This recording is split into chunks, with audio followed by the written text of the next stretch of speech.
சில விஷயங்கள் நமக்கு இலவசமாக கிடைப்பதினாலே அதனுடைய மகத்துவம் நமக்கு தெரிவதே இல்லை. பொதுவாகவே இலவசங்கள் அப்படித்தானே, சும்மா கொடுத்தால் எதுவுமே அதனுடைய மதிப்பு தெரியாது என்று சொல்லுவார்கள். அல்லாஹ் நமக்கு சும்மாவே தந்திருக்கிறான் நிறைய அருளை. ஒன்றே ஒன்றுதான், 24 மணி நேரமும் நம் தலையிலிருந்து கால் வரை இரத்தம் சுற்றி கொண்டே இருக்கிறது. இரத்த ஓட்டம் நின்றுவிட்டால் மூச்சும் நின்றுவிடும் இல்லையா? இரத்த ஓட்டம் நின்றுவிட்டால் மூச்சும் நின்றுவிடும். அந்த இரத்தம் ஓடிக்கொண்டே இருக்க வேண்டும், அந்த இரத்தம் சுத்திகரிக்கப்பட்டு கொண்டே இருக்க வேண்டும். அந்த சுத்திகரிக்கக்கூடிய வேலையை நம்முடைய உடலிலே அல்லாஹ் வைத்திருக்கக்கூடிய சிறுநீரகம் சிறப்பாக செய்கிறது. யோசியுங்கள், என்றாவது ஒரு நாள் அது பழுதுபட்டு போனால் டயாலிசிஸ் என்கின்ற ஒரு அமைப்புக்குள்ளே நாம் போக வேண்டியது இருக்கிறது. இத்தனை நாளைக்கு ஒரு முறை இவ்வளவு காசு கட்டி செய்தால்தான் உங்கள் இரத்தத்தை சுத்திகரிப்பு செய்து மறுபடியும் உடலுக்குள்ளே இயக்க முடியும். நான் கேட்கிறேன், நாமே யோசிப்போம், கேள்வியாக வைப்போம். 60 ஆண்டுகள் நான் வாழ்ந்து முடித்திருக்கிறேன். ஒரு நாளைக்கு சுத்திகரிப்பு செய்வதற்கு இத்தனை ரூபாய் என்று கணக்கு போட்டு பார்த்தால் தலை சுத்திவிடும் நமக்கு. அல்லாஹ் கணக்கில்லாமல் செய்து கொண்டிருக்கிறான், இயக்கிக் கொண்டிருக்கிறான். அது தடைபடுகிற பொழுதுதான் அதனுடைய பெரும் பாக்கியமும் அதனுடைய பேரருளும் நமக்கு புரிய வருகிறது இல்லையா? சில விஷயங்கள் தெரிவதில்லை. நாம் உடலுக்கு தேவையானதை உட்கொள்கிறோம், அது செரித்து உடலுக்கான சத்தாக தனியாக பிரிந்து உடல் இயங்குவதற்காக அது மாறி தேவையில்லாத நச்சுக்கள் கழிவுகள் எல்லாம் வெளியேற்றப்படுகிறது. உடலை விட்டு வெளியேற வேண்டும். உணவு தேவையானது சத்தாக போய் மீதி சக்கை வெளியாக வேண்டும். தண்ணீர் தேவையானது உள்ளே போய் அதில் இருக்கக்கூடிய மினரல்ஸ், அதில் இருக்கக்கூடிய ஆரோக்கியங்கள் எல்லாம் உடலுக்கு போய் மிச்சம் கழிவுகள் எல்லாம் சிறுநீர் வழியாக வெளியே வர வேண்டும்.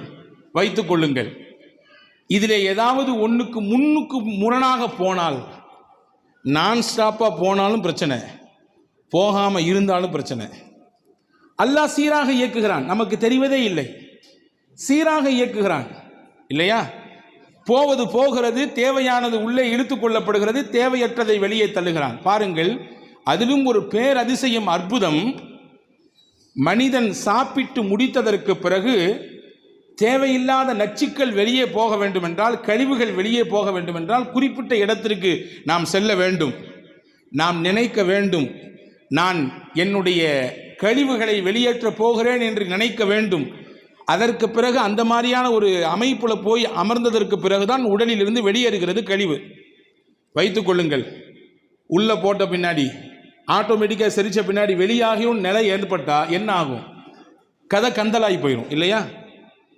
அன்பர்களே, உடலுக்கு நோவை தரக்கூடியது உள்ளே இருந்தாலும் பிரச்சனை, மொத்தமாக வெளியேறினாலும் பிரச்சனை. ஆனால் அது சீராக இயங்கிக் கொண்டே இருக்கிறது.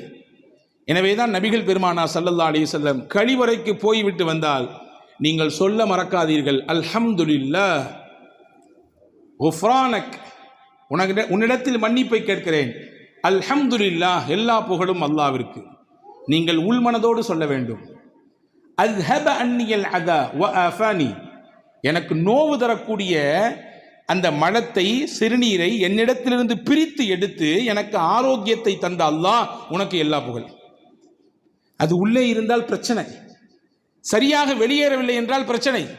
அதை வெளியேற்றி எனக்கு ஆரோக்கியத்தை தந்தாயே அல்லாஹ்வே, உனக்கே எல்லா புகழும். சொல்றோமா இல்லையா? அப்ப அல்லாஹ்விற்கு நன்றி செய்கிற, அவனை புகழுகிற கட்டங்கள் எத்தனை எத்தனை வாழ்க்கையில் இருக்கிறது. அதையெல்லாம் நாம் அனுபவித்து கிடக்கிறோமா? நல்ல ஆடையை உடுத்துவதற்கு அல்லாஹ் தருகிறான். தமிழ்ல அழகா சொல்லி வச்சிருக்கான், ஆள் பாதி ஆடை பாதி இல்லையா?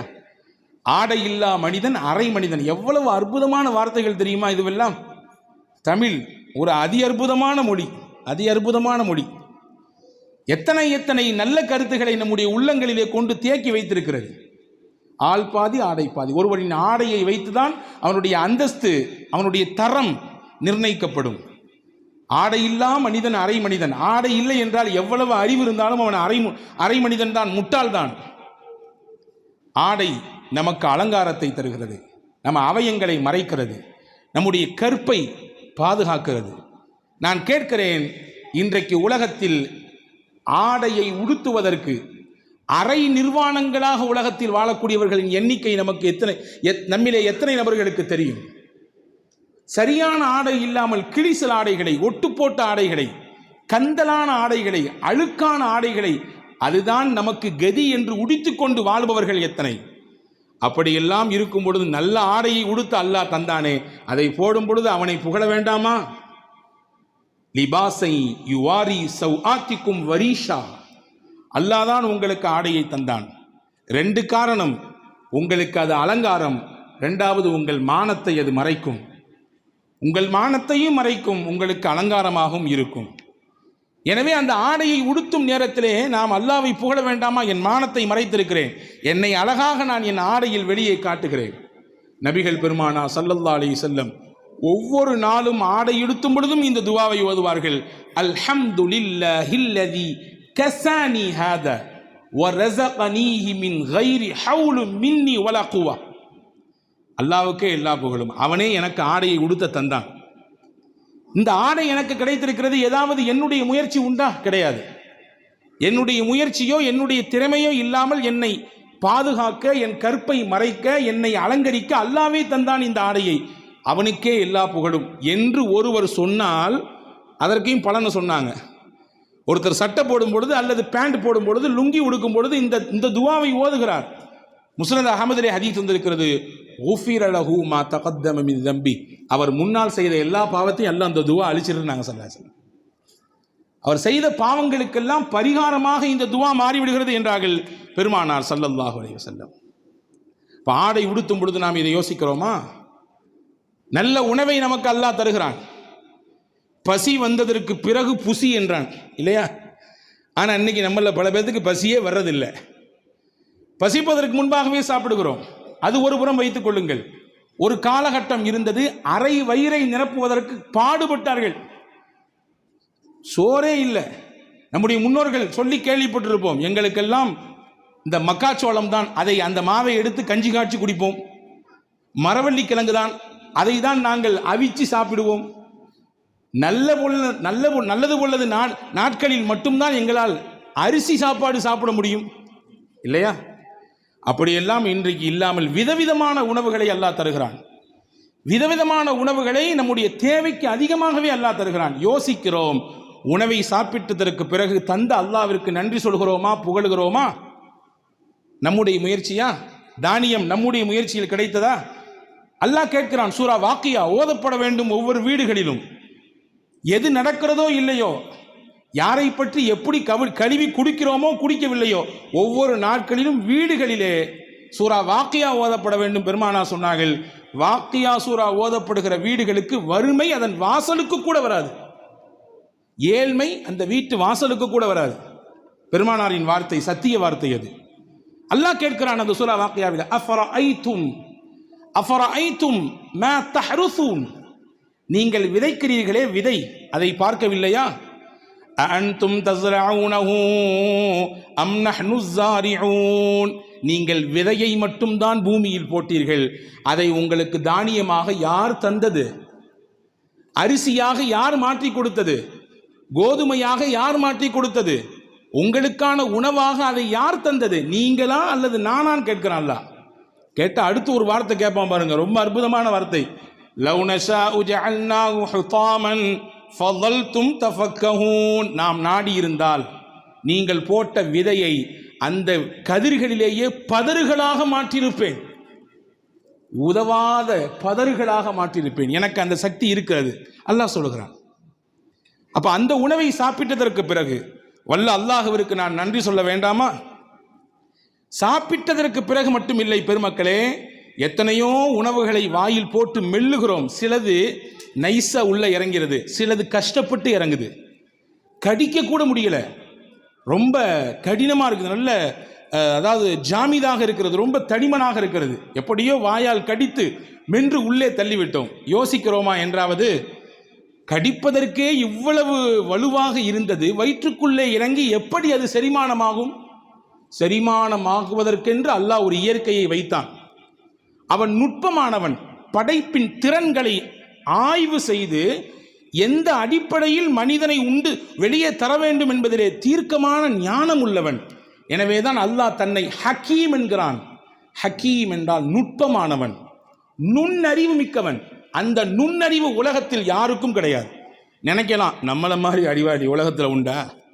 நான் சொல்ற மாதிரி யோசனை யாராவது சொல்லுவாங்களா? என்ன மாதிரி நிர்வாக திறன் யாருக்கும் உண்டா? என்ன மாதிரி உண்டான ஆற்றல் யாருக்கு சொல்லலாம் எல்லாம். ஆனால் எல்லாம் ஒரு எல்லைக்கு உட்பட்டது. எல்லையை கடந்த ஞானம் அல்லாவிற்கு உண்டு. எனவே தான் அல்லாஹ் ஹக்கீம் என்கிறான். பாருங்கள், சரி உள்ள போகுது இந்த பொருள் எப்படி செரிக்குது? அல்லாஹ் வயிற்றிலே ஹைட்ரோக்ளோரிக் என்று சொல்லக்கூடிய ஒரு அமிலத்தை அல்லாஹ் சுரக்க செய்கிறான். அந்த அமிலம் என்ன செய்யும்? உள்ளே வந்த உணவை அந்த அமிலம் அதற்கு மேலே பட்டால் தானாக பஸ்பமாகி போய்விடும். எந்த அளவிற்கு சக்தி மிக்கது என்றால் அந்த அமிலம், அறிஞர்கள் சொல்கிறார்கள், உங்கள் உள்ளங்கையில் ஒரு சொட்டு ஹைட்ரோக்ளோரின் விழுந்தால் இந்த பக்கமாக ஓட்டை போட்டுவிடும். மேல் பக்கமாக நீங்கள் ஊட்டினால் கீழ் பக்கமாக அது ஓட்டை போட்டு கீழே வந்துவிடும். அந்த அளவுக்கு வலிமையானது. நீங்கள் கேட்கலாம் அடுத்த கொஸ்டின், அந்த வலிமையான அந்த ஹைட்ரோக்ளோரின் என்ற அந்த அமிலத்தை வயிறு எப்படி தாங்குகிறது? அப்படி என்றால் வயிற்றினுடைய அந்த உள் அமைப்பை அவ்வளவு நுட்பமாக இறைவன் படைத்திருக்கிறான். வருகிற உணவை செரிப்பதற்கும் இருக்க வேண்டும். அதே நேரத்தில் சுத்தி இருக்கக்கூடிய பாகங்கள் எதுவும் சேதாரமாகிவிடவும் கூடாது. அந்த அடிப்படையிலே மிக நுட்பமாக அல்லாஹ் படைத்தான். உட்கொள்ளுகிற உணவு செரிக்கிறது. நாம் யோசிக்கிறோமா? கொடுத்த ஒரு உணவை தந்த அல்லாஹ் பசியை ஆற்றினான், நம்முடைய மயக்கத்தை போக்கினான். அல்லாஹ்விற்கு எல்லா புகழும். அல்ஹம்துலில்லாஹில்லதி அத்அமனி வஸகானி வஜஅலனி மினல் முஸ்லிமீன். பெருமானார் ஓதுகிற துஆ இது. எனக்கு பசியோடு இருந்தேன், அவனே எனக்கு உணவு தந்தான். தண்ணீர் தாகத்தோடு இருந்தேன், அவனே எனக்கு நீர் தந்தான். இறைவா, என்னை முஸ்லிம்களில் ஒருவராக ஆக்கிவிட்டாய், உனக்கே எல்லா புகழும். தண்ணீர் குடிக்கிறோம் இல்லையா? 71% உலகத்திலே நீர், 29% உலகத்திலே நிலப்பரப்பு. நம் எல்லோரும் தெரிந்தது. 71% நீர்ப்பரப்பை வைத்த அல்லாஹ் மனிதன் குடிக்கிற நீரையும் உப்பாக மாற்றிருந்தால் என்ன நடக்கும்? தோண்டுகிற இடங்களிலெல்லாம் எல்லா இடத்திலும் உப்பும் நீர் மட்டும் வெளிப்பட்டால் என்ன நடக்கும்? அன்பர்களே, தாகம் எடுக்கிறது, தண்ணீர் குடிக்கிறோம், நமக்கு புத்துணர்ச்சி கிடைக்கிறது. எனவேதான் பெருமானார் நோன்பு வைத்ததற்கு பிறகு என்ன துஆ ஓதுவார்கள்? அதே சொல்லுகிறது, ذهبالظمأ وابتلت العروق وثبت الأجر إن شاء الله. ذهبالظمأ, தாகம் தீர்ந்து விட்டது. ஒபத்தல்லத்தில் உரூக்கு, எங்கள் நரம்புகள் எல்லாம் நனைந்து விட்டது. வசபத்தல் அஜ்ரு இன்ஷா அல்லாஹ், நாங்கள் வைத்த நோன்பு